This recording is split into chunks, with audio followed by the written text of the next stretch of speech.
नमस्कार, प्रणाम, आदाब, वंदे मातरम, भारत माता की जय। प्यारे बच्चों, साथियों, मित्रों, सभी का स्वागत है आपके इस बैच में। आप लोग फटाफट टका आ जाइए, सेशन को ज्वाइन कर लीजिए, सेशन को एंजॉय करने के लिए। चलिए, देखिए, आप यहाँ पे मेरे साथ हिस्ट्री ऑफ इंग्लिश लिटरेचर के क्वेश्चंस को प्रैक्टिस कर रहे हैं, लेकिन मैंने आज कुछ सोचा है कि कुछ काम और किया जाए आप लोगों के लिए।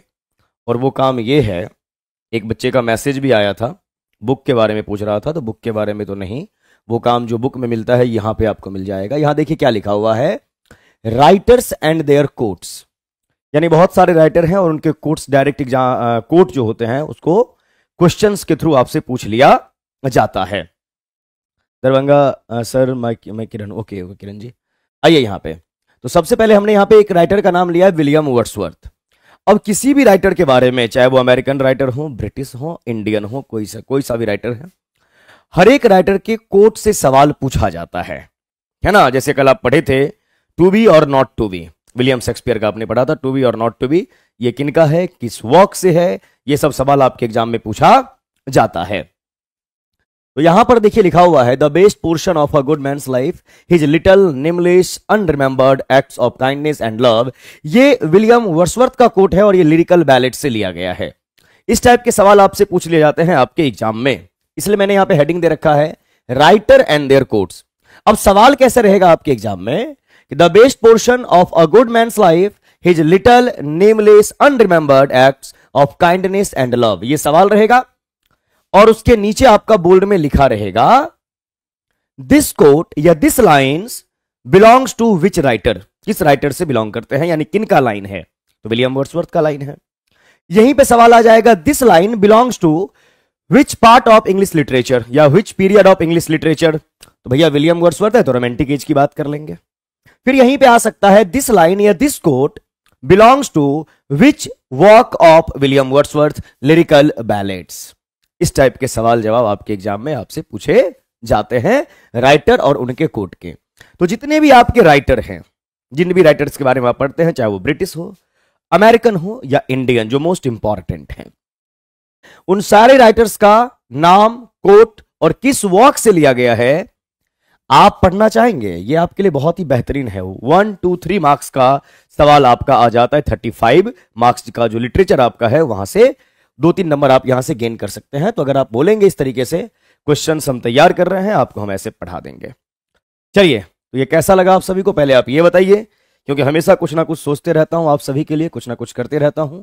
तो ये आज सोचा था, एक बच्चे का मैसेज भी था कि सर ऐसा हो जाए तो बढ़िया रहेगा। तो पहले आप ये बताओ, इस टाइप का हो जाए तो आपके लिए शानदार चीज है मेरे अकॉर्डिंग, लेकिन आप बताइए आपको कैसा लगा। दरभंगा सर, मेरा भी नहीं हुआ टीआरई 3 में। देखिए, बहुत दुख की बात है और हम टीचरों के लिए ऐसा होता है कि ना खुशी मना पाते हैं ना गम, बीच में रह जाते हैं। क्योंकि जिन बच्चों का हो जाता है फिर वो मिलने आते हैं, बहुत अच्छा लगता है। जिनका नहीं हो पाता है उनके लिए एक सिंपैथी भी होती है। तो डरना नहीं है, नहीं हुआ है और थोड़ा सा कोशिश करेंगे और लगेंगे, टीआरई 4 में हो जाएगा, है ना। बहुत बढ़िया, नाइस स्टेप। चलिए, बहुत बहुत धन्यवाद आप सभी का, है ना। तो इस तरीके से क्वेश्चन हम प्रैक्टिस करेंगे। आज मैंने आपको नमूना बस दिखाया है हर एक राइटर के बारे में जो इंपॉर्टेंट हैं, जितने भी राइटर्स हैं सबके तकरीबन अगर 50-50 कोट्स भी हम कर लिए ना तो हमारा बल्ले बल्ले हो जाएगा। बहुत सारा कॉन्सेप्ट आपका यहां से क्लियर होता है, तो हम कर लेंगे इस चीज को, ठीक। कल हम विलियम शेक्सपियर के बारे में क्वेश्चन प्रैक्टिस कर रहे थे, आ जाओ वहां शेक्सपियर साहब को कंप्लीट करते हैं, फिर आगे हम बढ़ेंगे। तो इस सेशन को कंप्लीट कर लेने के बाद, इस सीरीज को कंप्लीट जब कर लेंगे तो कोर्ट वाला जो मामला है उसको भी हम कर देंगे। Good evening sir, good evening जी, है ना। प्रिंस ठाकुर, सप्लीमेंट्री रिजल्ट का कोई चांस है क्या, ना के बराबर। आइए यहां पे, तो आई थिंक यहां पे आपने कितने क्वेश्चंस प्रैक्टिस कर लिए थे मेरे साथ। नंबर 8 तक हम कर चुके थे, नंबर 9 से हमें करना है ना। क्वेश्चन नंबर 9 से हमें प्रैक्टिस करनी है। आप बताएंगे क्या होना चाहिए। हो जाए for good evening sir, good evening. A horse, my kingdom of a horse is a quote from, देखिए इस तरीके से आपके सवाल पूछे जाते हैं आपके एग्जाम में। बताइए क्या होगा यहां पे। King Richard third, the Merchant of Venice, the Merry Wives of Windsor, As You Like It. तो शेक्सपियर साहब के किस वर्क से इस लाइन को लिया गया है, या ये कोट कहां से है, ये आप मुझे बता दें फटाफट, टकाटक, ईमानदारी से बताइए क्या होना चाहिए। अनामिका कह रही है बी आंसर होगा। सभी को जवाब देना है, आंसर क्या होना चाहिए? गोपाल जी कह रहे हैं डी होगा। सभी को आंसर देना है, हर एक बच्चे को। बुलबुल कह रही है ए होगा। मोहम्मद मुर्तजा ए। बहुत बढ़िया, बहुत अच्छे, सबका जवाब आना चाहिए। सही और गलत की परवाह आप बिल्कुल नहीं करेंगे। Richard third. देखिए यहां पे क्या लिखा हुआ है, अ horse my kingdom of a horse is quote from. यहां पर उसका आपको डिस्क्रिप्शन दिया हुआ है, एक्सप्लेनेशन दिया हुआ है, आओ देख लें। The quote a horse my kingdom for a horse is from the play King Richard third. Shakespeare साहब का एक प्ले है किंग रिचर्ड थर्ड। चलिए कौन बताएगा ये जो किंग रिचर्ड थर्ड प्ले है ये क्या है? कॉमेडी है, ट्रेजेडी है या हिस्ट्री है? बताइए फटाफट। The play King Richard third, in this scene King Richard third is in battle. लड़ाई झगड़े की बात है तो कॉमेडी तो होगी नहीं, है ना। Battle and realises that having a horse would greatly improve his chances of survival. He expresses his desperation and अब वो सोच रहे कि अगर इस समय हॉर्स होता मेरे पास में तो अपने चांस को मैं इंप्रूव कर सकता था। और ये एक्सप्रेस अपने डेस्पिरेशन यानी बहुत ही डेस्पिरेट हैं, बहुत ही बेचैन हैं, उस चीज को ये एक्सप्रेस कर रहे। And the value he places on a horse by exclaiming that he would give his entire kingdom in exchange for one. This quote has become one of the most famous lines from the play and is often used to highlight Richard III's desperation and downfall. बहुत बढ़िया, बहुत अच्छे, लाजवाब, जबरदस्त। तो ये tragedy है, बहुत बढ़िया मामला है ना, ध्यान रखेंगे आप। ये आपका क्या है? किंग रिचर्ड थर्ड एक ट्रेजेडी का नाम है, ध्यान रखेंगे। बाद बाकी ऑप्शन के बारे में बता दीजिए अगर आप बताना चाहते हैं। The Merchant of Venice, the Merry Wives of Windsor As You Like It, ये तीनों हमारे क्या है? कॉमेडी है, ट्रेजेडी है, हिस्ट्री है, क्या है? बताइए, बताओ क्या है? कॉमेडी है, हिस्ट्री है ना सर? बताइए फटाफट आप लोग कमेंट करके। 6 to 8 का ओनली इंग्लिश ऑनलाइन क्लास है। हाँ बिल्कुल है प्रिंस ठाकुर जी, क्लासेस आपकी है आपके ऐप पे, अपना ऐप है प्लेटफॉर्म बाय नवीन कुमार सिंह। यहां पे आप जाएंगे आपको हर एक क्लास मिल जाएगा, 6 to 8 का, 9 10th का, 11 12th का, है ना। आप जैसे ही जाओगे आपको मिल जाएगा। क्लियर? चलिए नेक्स्ट क्वेश्चन, इसीलिए पढ़ा कीजिए क्या है नहीं है। Man of few words are the best is a quote from. ये man of few words are the best ये कोट है और ये कहां से लिया गया है? बताइए फटाफट स्पीड में। डी वाला कॉमेडी है सर, कट ऑफ 57 गया और 55 ही था। कोई बात नहीं, और मेहनत कीजिए आगे के लिए, रुकना नहीं है, थकना नहीं है, काम करते रहना। बिल्कुल आएगा भाई। यहां बताइए क्या होगा? Man of few words are the best is quote from, ये कहां से लिया गया है? फटाफट बताना है आप सभी को, ईमानदारी से बताइए।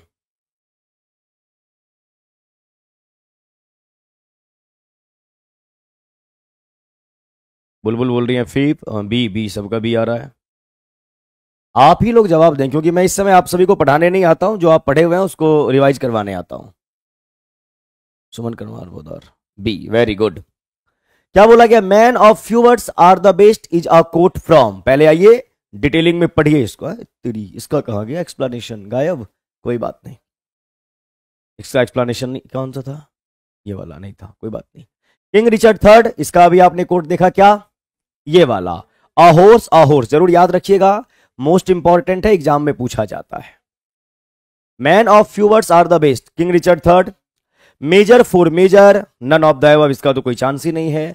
मेजर ऑफ मेजर, इसका भी नहीं है। Henry King fifth, correct option हो जाएगा B, B for Bombay, B. Sir मेरे भैया भी पास हो गए, कॉन्ग्रेचुलेशंस, बहुत बढ़िया। बिल्कुल क्लास लेता हूं भाई, उज्ज्वला प्रवीण, बिल्कुल क्लासेस चलती है। हर एक क्लास का इन्फॉर्मेशन अभी हम दे देंगे लास्ट में, ये ध्यान रहे। सारी क्लासेस आपका ऑनलाइन ऑफलाइन मोड में चल रहा है। ऑनलाइन मोड में अपना ऐप है प्लेटफॉर्म बाय नवीन कुमार सिंह, वहां आप जाएंगे हर एक क्लास आपको मिल जाएगा, नया पुराना सब बैच है। 11 में आइए, शेक्सपियर डाइड ऑन, कब इनकी डेथ होती है? बताइए कब होगी डेथ, टेंशन मत लीजिए। और सारी बैचेज आपकी चल रही है। नया बैच आपका 9:15 से है, मॉर्निंग में चल रहा है वो। 16 बहुत बढ़िया। अप्रैल 23 1616 में पैदा हुए हैं आपके कौन? विलियम शेक्सपियर साहब। विलियम सॉरी पैदा नहीं हुए, मौत हुई है। 1564 में पैदा हुए हैं। चलो एक सवाल है, उसका जवाब आपको देना है। सवाल यह है, in which period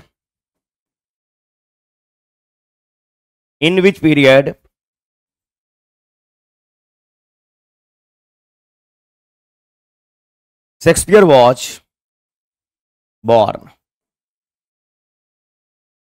in which period Shakespeare was born. और दूसरा सवाल यह है, in which period of English history, समझ जाएंगे, Shakespeare passed away. Pass away का मतलब होता है डेथ।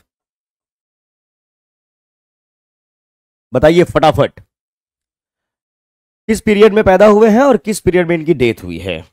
स्पीड में बताना है आपको, स्पीड में। एलिजाबेथन एज बोल रही हैं। मैंने पीरियड पूछा है, हिस्ट्री क्या बोलते हैं, लिटरेरी पीरियड, टर्म्स बताइए।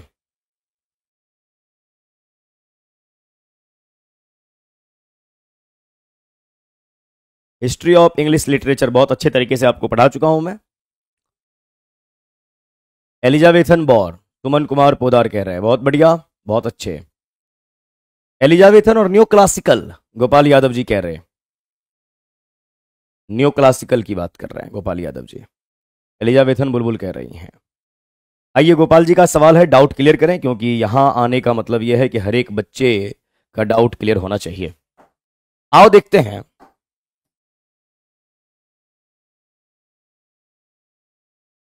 गोपाल जी का जवाब है एलिजाबेथन एज, यानी पैदा हुए। और फिर ये नाम लेते हैं न्यू क्लासिकल का। इसका मतलब है कि गोपाल जी आपको शेक्सपियर साहब का बर्थ तो पता है, न्यू क्लासिकल, लेकिन आपको यह नहीं पता है कि न्यू क्लासिकल कब से है या एलिजाबेथन का कब तक टाइम रहा। अगर आप एलिजाबेथन की बात करेंगे तो ये 1558 से 1603 रहा है। क्लियर है मामला? शेक्सपियर साहब जो आपके पैदा हुए हैं 1616 में पैदा हुए, और सॉरी 1660 बोल रहा हूं, 1564 में पैदा हुए, 1564 में पैदा हुए हैं और 1616 में डेथ हुई है। और एलिजाबेथन एज आपका रहा है 1558 में, यानी इसका मतलब है कि आपके विलियम शेक्सपियर साहब एलिजाबेथन एज में पैदा हुए। और अगर डेथ की बात करेंगे तो 1616 में डेथ हुई है, तो 1603 के बाद जो एज स्टार्ट होता है उसका नाम है जैकोबियन एज। Jacobian as. और जैकोबियन एज आपका चलता है 1603 से 1625। और शेक्सपियर साहब की डेथ कब हो गई? 1616 में, यानी 1603 एलिजाबेथन एंड और उसके बाद जैकोबियन स्टार्ट, यानी आपके विलियम शेक्सपियर साहब की डेथ जो होती है 1616 में होती है। इसका मतलब ये एज जैकोबियन एज है। ये एज कौन सा एज है? जैकोबियन। और जो न्यू क्लासिकल वाला मामला कह रहे, ये न्यू क्लासिकल स्टार्ट कब होता है? तो न्यू क्लासिकल आपका स्टार्ट होगा 1660 में, 1660 में, और ये जाएगा 1798 तक। आप बोलेगा सर ये कैसे? आइए दिखाता हूं। आपका जैकोबियन एज आया 1625 तक। जैकोबियन एज के बाद जब आप बात करते हैं तो कैरोलिन एज आता है, कैरोलिन एज। और कैरोलिन एज आपका चलेगा 1625 से 1649, 1625 से 1649। क्लियर है मामला? इसी को आप प्यूरिटन एज, है ना, जॉन मिल्टन का एज मानते हैं। और फिर 1649 से आपका आता है कॉमनवेल्थ वाला मामला, कॉमनवेल्थ वाला मामला। और कॉमनवेल्थ वाला जो एज है, जो रेनेसां का ही पार्ट है, ये आपके 1649 से 1660, और यहां जाके एंड हो जाता है आपका रेनेसां, जो आप सभी को मालूम है। ये सारे के सारे रेनेसां के पार्ट हैं, एलिजाबेथन, जैकोबियन, कैरोलिन, कॉमनवेल्थ वाला मामला। और जैसे ही रेनेसां होता है कंप्लीट यहां पे, यानी जब आप बात करेंगे रेनेसां, यहां क्या हो गया, कंप्लीट हो गया। यानी मिडिल इंग्लिश के बाद रेनेसां आता है ना, और यहां तक चलता है ये, क्लियर, यहां से यहां तक। उसके बाद आपका न्यू क्लासिकल जैसे ही आया, तो न्यू क्लासिकल में सबसे पहले आता है आपका रीएस्टोरेशन। रीएस्टोरेशन के बाद आपका आता है ऑगस्टन, और ऑगस्टन के बाद आपका आता है ट्रांजिशनल पीरियड, जिसको एज ऑफ सेंसिबिलिटी कहते हैं, ट्रांजिशनल पीरियड। इसलिए मैं डेली सवाल करता हूं आपसे। रीएस्टोरेशन की बात करेंगे तो ये 1660 से 1700 तक गया है, जिसको एज ऑफ जॉन ड्राइडेन भी आप कहते हैं। और ऑगस्टन की बात करते हैं तो ये 1700 से 1740 जाता है, जिसको आप एज ऑफ अलेक्जेंडर पोप भी कहते हैं। और ट्रांजिशनल की बात करेंगे तो ये 1740 से 1798 तक जाता है, और 1798 से रोमांटिक एज की शुरुआत होती है। तो गोपाल यादव जी, कैसे, गोपाल नाम है ना, हाँ, कैसे गलती कर गए? डेली एक ही सवाल पूछता हूं, बताता हूं, फिर भी गलती करते हैं। गलती नहीं करना है, ध्यान रहे, इतना ब्रेक करके बताया है हमने, क्लियर। इसमें से बहुत सारे बच्चे हैं जो बहुत जवाब देते हैं, कुछ बच्चे हैं जिनसे गलतियां होती हैं, उन्हीं के लिए सवाल भी करता हूं। ध्यान रहे, गलती नहीं करनी है ना। यानी एलिजाबेथन एज में वो पैदा हुए हैं और जैकोबियन एज में उनकी डेथ हुई है। और इसके बारे में कई बार हम आपको बता चुके। जैसे आप एलिजाबेथन एज की बात करेंगे तो इसको आप क्या बोलते हैं, age of Shakespeare, golden period of English literature. फिर यहां आप जैकोबियन एज की बात करेंगे, किंग जेम्स फर्स्ट किंग थे, है ना, और इसी एज को जॉन डॉने के नाम से जाना जाता है, the age of John Donne. फिर आप कैरोलिन एज की बात करेंगे, इसी को प्यूरिटन एज कहते हैं, इसी को एज ऑफ मिल्टन भी कहते हैं, जॉन मिल्टन साहब। फिर आप आएंगे कॉमनवेल्थ में तो इसको प्यूरिटन इंट्रैगनम भी कहा जाता है। न्यू क्लासिकल पीरियड की बात करेंगे, रीएस्टोरेशन एज, इसी एज को एज ऑफ जॉन ड्राइडेन। और जॉन ड्राइडेन साहब का नाम लेंगे first poet laureate of England in 1668। और सेकेंड पोएट लॉरेट आपके बने जॉन ड्राइडेन के बाद थॉमस सैडवेल, सब बताऊंगा। फिर रिस्टोरेशन जैसे ही कंप्लीट होता है, ऑगस्टन पीरियड की शुरुआत होती है 1700 टू 1740, और यहां जैसे ही आप 1700 के बाद जाएंगे 18th सेंचुरी की बात होगी। और 18th सेंचुरी को द एज ऑफ सटायर बोला जाता है, कई बार बता चुके, एज ऑफ सटायर की बात करते हैं। क्यों? बहुत सारे सटायरिस्ट हुए, उसमें से दो जो काफी पॉपुलर हुए, Jonathan Swift, Alexander pope. Jonathan Swift की डेथ होती है 1745 में, और अलेक्जेंडर पोप की डेथ होती है आप 1744 में, 1 ईयर बिफोर। क्लियर? इसीलिए ऑगस्टन पीरियड को the age of Alexander Pope के नाम से भी जाना जाता है, द एज ऑफ सटायर के नाम से भी जाना जाता है। और वहीं पे ट्रांजिशनल की बात करेंगे तो इसको एज ऑफ सेंसिबिलिटी कहते हैं, और इसी को the age of Samuel Johnson या the age of doctor Johnson के नाम से जाना जाता है। और आई थिंक आज किसी बैच में हमने पढ़ाया भी कि आपके जो जॉन ड्राइडेन है, रिस्टोरेशन पीरियड को एज ऑफ जॉन ड्राइडेन जो आप कहते हैं, तो जॉन ड्राइडेन को माना जाता है फादर ऑफ इंग्लिश क्रिटिसिज्म। और जॉन ड्राइडेन को फादर ऑफ इंग्लिश क्रिटिसिज्म किन्होंने बोला? तो सैमुअल जॉनसन ने बोला, है ना, जिनके नाम से ट्रांजिशनल पीरियड भी है। ये सब कई बार आप सभी को बता चुके हैं, फिर भी आप गलती करते हैं। गलती नहीं करना है। यहां इस टाइम में मैं आपको नया पढ़ाने कुछ भी नहीं आता हूं, बस प्रैक्टिस करवाने आता हूं जो आप जान चुके हैं। परचेज किया पहला ही, बट अब उसमें आपकी कोई क्लास शो नहीं कर रहा है। लास्ट क्लास एडवर्ब का है, शो हो रहा है बहुत पहले ही, प्लीज। नहीं, वो बैच आपका कंप्लीट है और वो मैं एंड कर चुका हूं। नया बैच जो आपका है वो चल रहा है अभी, और वो बैच अभी तक होगा, है ना, डरने की बात नहीं है, देख लेंगे। सर धाकर बैच का टाइम 6 PM ही है? नहीं, वो 8 to 9 है। चलो बहुत बढ़िया, बहुत अच्छे, याद रखिए, इसलिए मैं सवाल जवाब करता हूं। ये सब समझ गए कॉन्सेप्ट? क्लियर? कोई डाउट, समस्या, परेशानी किसी को? बोलिए। प्रॉब्लम नहीं होना चाहिए आप सभी को। कहानी को डेली सुना करें, समझा करें, नो डाउट। अब आ जाओ यहां पे। तो यहां पर सवाल मेरा क्या था, कब पैदा हुए थे? एलिजाबेथन एज में, है ना, बॉर्न, तो एलिजाबेथन एज में। डेथ कब होती है? जैकोबियन एज में।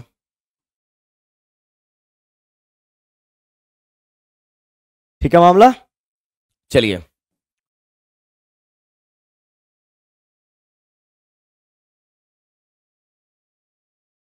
Who was the ghost in Hamlet? Who was the ghost in Hamlet? अब हैमलेट की क्या कहानी है, ये कल भी हम आपको बताए थे, आज आपसे पूछ रहे हैं कौन है घोस्ट, बताइए।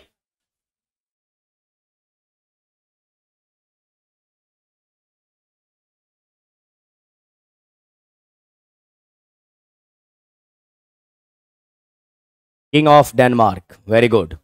थोड़ा डिटेल्ड में बताइए, जहां तक आप जानते हैं डिटेल्ड में बताइए, क्योंकि TRE 3 का रिजल्ट आ गया है और TRE 4 आगे होना है, स्टेट का भी रिजल्ट है, तो काफी भीड़ वहां पे होनी है बच्चों की, कंपटीशन अब बढ़ेगा, कट ऑफ बढ़ेगा, इसलिए आपकी तैयारी उस लेवल पे होनी चाहिए, तो डिटेल में बताया करो। चलिए, तो सबसे पहले हैमलेट की जो कहानी है ना, ये एक रिवेंजफुल एक्ट है, किनका? शेक्सपियर साहब का।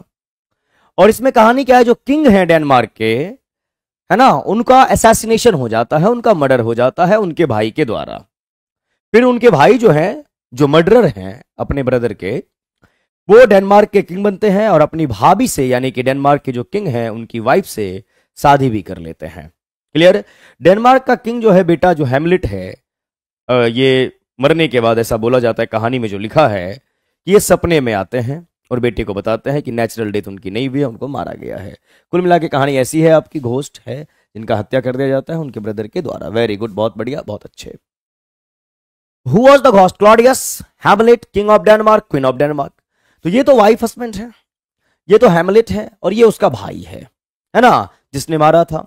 एक्सप्लेनेशन देखिए, in Shakespeare play Hamlet the ghost is revealed to be the spirit of the late king of Denmark, Hamlet's father. The ghost appears to Hamlet and reveals that he was murdered by his brother Claudius. यानी murder का नाम है, यानी Hamlet के चाचा का नाम है, और क्वीन ऑफ डेनमार्क के जो देवर हो या जो भी हो बोल सकते हैं, brother in law, who then married the queen of Denmark and become the new king. The ghost appearance and message serves as the catalyst for Hamlet's quest for revenge and the central conflict of the play. तो यहां पर पूछा गया है कि ghost कौन है, तो वो किंग ऑफ डेनमार्क है, ये आपको मालूम होना चाहिए।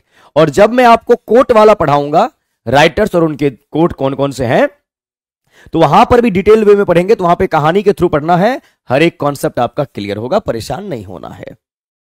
आइए, आप लोग बस परेशान ना रहे, क्योंकि कल रिजल्ट आया है, बहुतों का हुआ है, जिनका हुआ है बल्ले बल्ले, जिनका नहीं हुआ है वो परेशान है। परेशान आप ना हो, पहली बात ये, परेशान इसीलिए नहीं होना है कि प्लेटफॉर्म बाय नवीन कुमार सिंह आपके साथ है, मैं आपके साथ हूं।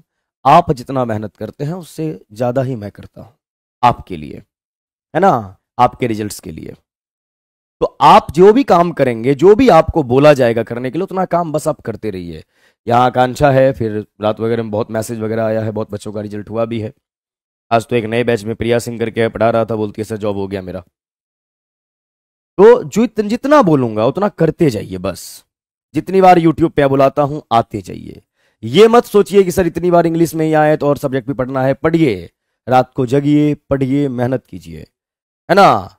और हम आपको 2-3 बार तो दिख ही जाएंगे, एक बार आपके बैच में दिख जाएंगे, 2 बार यूट्यूब पे दिख जाएंगे, यानी अभी से लेके TRE 4 तक इतनी बार दिखेंगे कि हो सकता है कि सपने में हम ही नजर आए आपको, है ना। तो एकदम जो भी बोलूंगा करते जाना है, तो सोचना नहीं है सर इतना बोले करने, इतना करे, बिल्कुल करना है आपको। और उतना अगर आप करते रह गए तो गारंटी है रिजल्ट आपका कोई नहीं रोकेगा, गारंटी है इस बात का। इसीलिए डरना नहीं है, थकना नहीं है। पढ़ेंगे आप भूलेंगे, पढ़ने के बाद आप बहुत भूलोगे, लिटरेचर है ये। और लिटरेचर को याद रखने का एक ही तरीका है, बार बार एक ही क्वेश्चंस को अपने माइंड से क्रॉस करवाना है, पास करवाना है, रिवीजन जितना हो सके, और वो मैं आपसे करवाऊंगा आपके इसी यूट्यूब के थ्रू, है ना।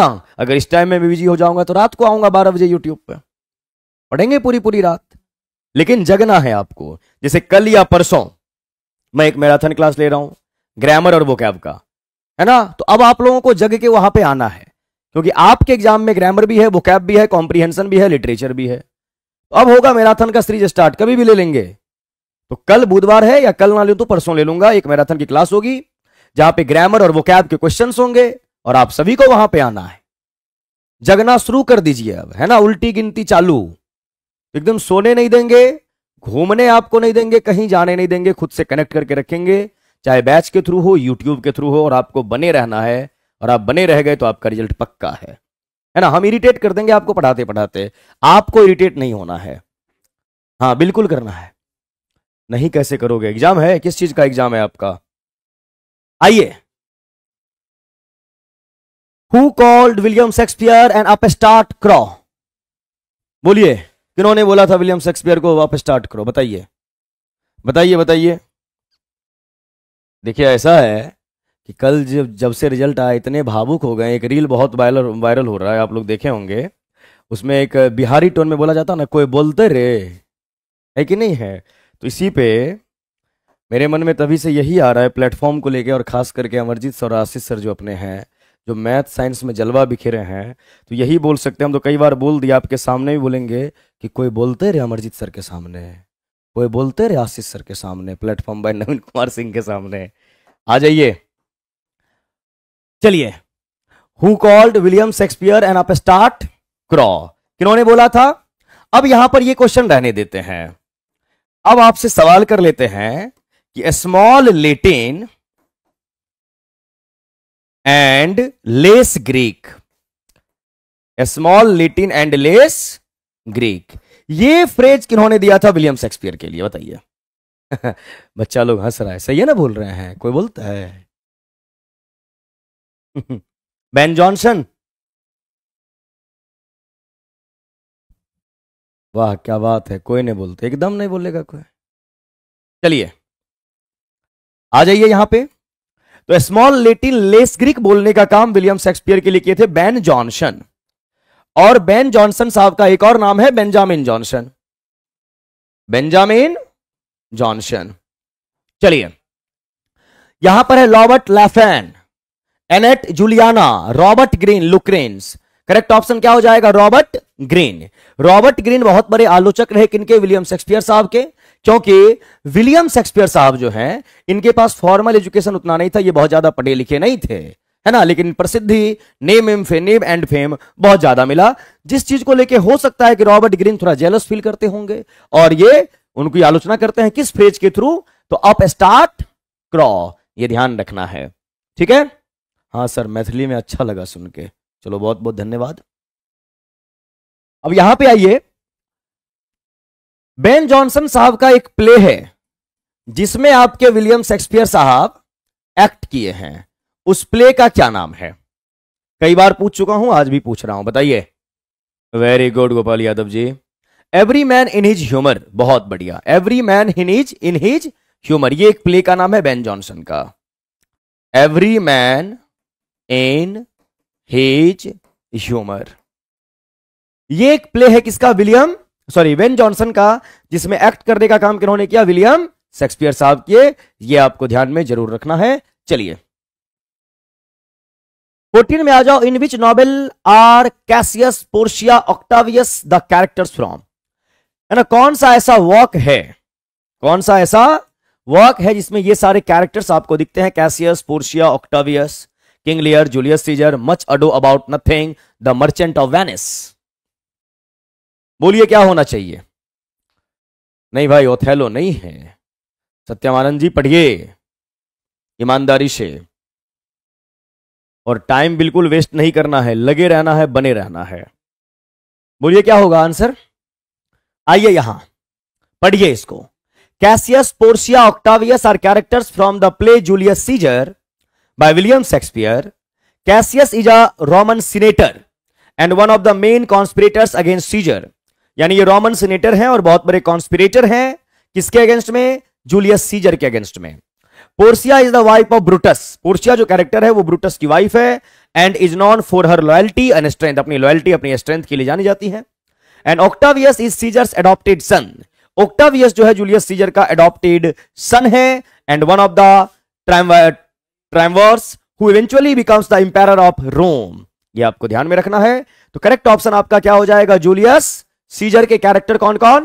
Cassius, Portia, Octavius. ये सब आप ध्यान जरूर रखेंगे। क्लियर? सर जी मेरा हिंदी है। सपना रानी कह रही है मेरा हिंदी है, तो हिंदी वाले सर तो क्लास आप लोगों का लेते हैं मॉर्निंग में 7 से 8 में इसी यूट्यूब चैनल पे आपका हिंदी का क्लास चलता है। सनिमेश सर क्लास लेते हैं। डिलीट क्यों करते हो? क्या डिलीट करते हैं जी? अच्छा उसको बोल रहे हैं। आ जाओ यहाँ पे Rakesh Singh, good morning sir, good morning. Time पे आइए, लेट ना कीजिए। 15 में आ जाइए, सवाल को पढ़िए, जवाब दीजिए। सवाल को पढ़ना है, जवाब देना है।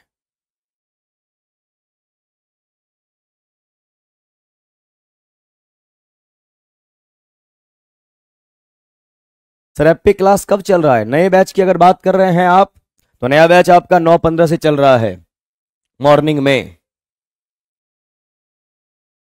है ना? ध्यान रहे। आइए देखते हैं। बोला गया कॉवर्ड्स डाई मैनी टाइम्स, डरपोक लोग बार बार मरते हैं। बिफोर देयर डेथ्स, अपनी मौत से पहले।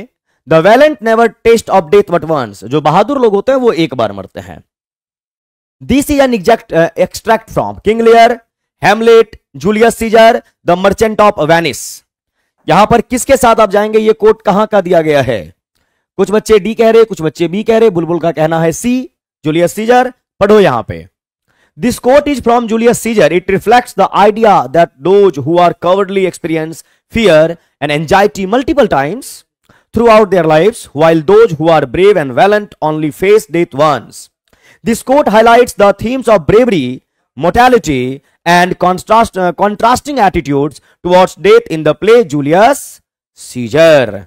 ये सारे के सारे कोट हैं, और आपके विलियम शेक्सपियर हो गए या जितने भी खास करके प्ले राइट वगैरह होते हैं, उनका कोट पूछा ही जाता है एग्जाम में। इसलिए आप सभी को, जितने भी राइटर्स हैं, उनके जो इंपॉर्टेंट कोट हैं मैं डेफिनेटली पढ़ाऊंगा। और एक चीज और ध्यान रखिए, 25 दिसंबर से 25 दिसंबर से आप सभी का एनसीईआरटी एससीईआरटी बुक भी स्टार्ट हो जाएगा। 6th क्लास के बुक से मैं स्टार्ट करूंगा, यूट्यूब पे ही आपको पढ़ाऊंगा। एनसीईआरटी का एससीईआरटी का कंप्लीट बुक, चाहे 6 to 8 तो 7 to 8, 6, 7, 9, 10 जो भी है आपका 11, 12, सारा बुक आपको पढ़ाया जाएगा 25 दिसंबर से। और जो बच्चे टेस्ट सीरीज का वेट कर रहे हैं, आप सभी का टेस्ट बहुत जल्द स्टार्ट होने वाला है। 1 से 2 दिन में आपका स्टार्ट हो जाएगा, परेशान होना आपको है नहीं। एनसीईआरटी एससीईआरटी वो हम आपको यूट्यूब पे ही पढ़ा देंगे, है ना? परेशान नहीं होना है। प्लेटफॉर्म बाय नवीन कुमार सिंह आपके साथ है और हमेशा रहेगी, बशर्ते आप अपने आप को टाइट रखिए, लगातार मेहनत करते रहिए। टीआरई 4 में सिलेक्शन पक्का है आपका। हाँ सर, यूट्यूब सेशन बताइए, बता दीजिए। बता तो दिया। टेस्ट कब से स्टार्ट होगा? सर जी बहुत जल्द स्टार्ट हो जाएगा। एनसीईआरटी और एससीईआरटी 25 दिसंबर से पढ़ाऊंगा, है ना? ध्यान रहे इस बात का। जीके जीएस का टेस्ट सीरीज वो तो स्टार्ट है ना। आइए, ये समझ गए आप। एक और क्वेश्चन सॉल्व कीजिए। Dash is Shakespeare shortest play. YouTube पे सर? हाँ बिल्कुल यूट्यूब पे। ये सब वर्क्स से क्वेश्चन हैं, अब इनके अंदर वर्क्स को पढ़ना होगा तभी ये क्वेश्चन बन पाएगा, बिल्कुल बन पाएगा। Thank you very much sir जी हमारे लिए।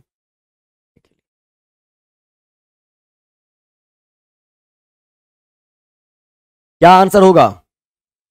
कोई दे रहे एंटी एंड क्लियोपाट्रा। फटाफट बताइए आप, ईमानदारी से। देखो यहां पे, the correct answer is the comedy of errors. The comedy of errors. This play is Shakespeare's shortest because it has the fewest number of lines and is also one of the earliest works. It is farcical comedy that revolves around mistaken identities and misunderstandings, making it a fast-paced and light-hearted play. तो आपका यहां पर क्या answer है? कोई B कह रहा, कोई डी कह रहा, डी आंसर होगा। The comedy of errors. Clear? कितने क्वेश्चन है जी? तेरी बहुत सारे क्वेश्चन हैं। आज इस सेशन को यहीं पे ड्रॉप करना पड़ेगा क्योंकि आगे मेरी क्लास है। चलो 1-2 क्वेश्चन और कर लो। लॉन्गेस्ट प्ले के बारे में बताइए। अभी आपने शॉर्टेस्ट पढ़ा, लॉन्गेस्ट बताओ। सब बता देंगे। टेस्ट सीरीज स्टार्ट होने दीजिए, 1 से 2 दिन में आपका स्टार्ट हो जाएगा। स्टार्ट होने से पहले सारा इंफॉर्मेशन मिलेगा, बिकॉज मैं डेली आपसे यहां मिलता हूं, है ना? हाँ आइए ना।